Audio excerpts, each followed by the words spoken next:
वर्ण किसे कहते हैं? तो भाषा की सबसे छोटी इकाई को वर्ण कहते हैं। क्या कहते हैं? भाषा की सबसे छोटी इकाई को वर्ण कहते हैं। वर्ण को और खंड या टुकड़ा नहीं किया जा सकता है। वर्ण को और खंड या टुकड़ा नहीं किया जा सकता।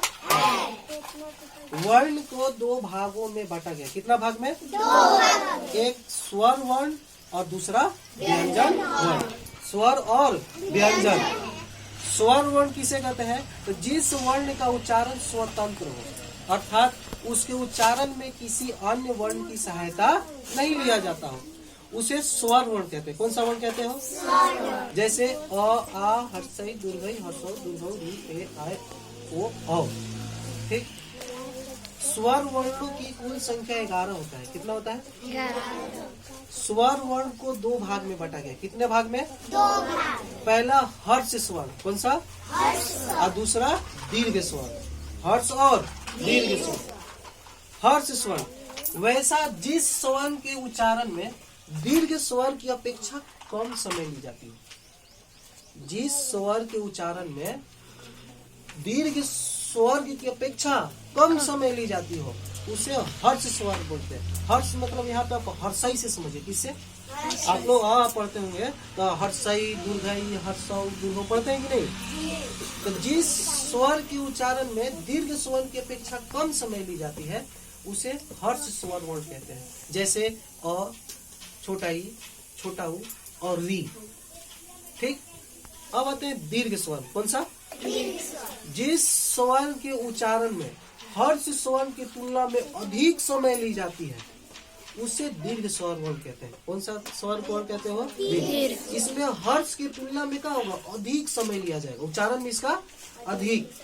जैसे आप समझिएगा कि कोई वर्ड लिखना हो, जब बोले जो सूत्रलेख लिखने में देखिए उस पर जोर कितना पड़ रहा है। यदि बोलने में ज्यादा जोर पड़ेगा तो वहाँ पे बड़ी दीर्घई की मात्रा लगेगी। किसका? अब कम मात्रा लगेगा, ज्यादा जोर नहीं पड़ेगा तो वहाँ पे छोटा ई की मात्रा लगेगा। किसका? छोटा मात्रा लगा, हर्षई की मात्रा लगेगा। ठीक। यहाँ तक कोई दिक्कत नहीं। फिर आते हैं व्यंजन वर्ण। किस? कौन सा? जिन वर्णों का उच्चारण में जिन वर्णों का उच्चारण स्वर्ण वर्ण की सहायता से की जाती है, जिस वर्णों का उच्चारण स्वर्ण वर्ण की सहायता से होती है, उसे व्यंजन वर्ण कहते हैं। कौन सा वर्ण कहते हैं?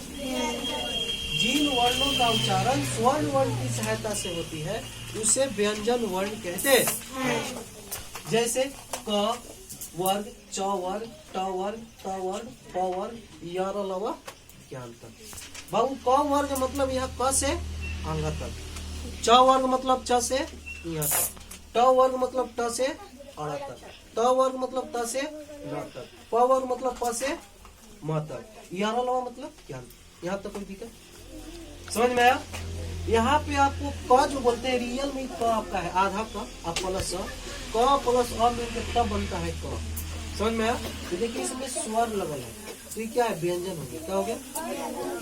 व्यंजन 3 प्रकार के होते हैं। कितने प्रकार के? पहला होता है स्पर्श व्यंजन। कौन सा व्यंजन? दूसरा होता है अंतस्थ व्यंजन, दूसरा।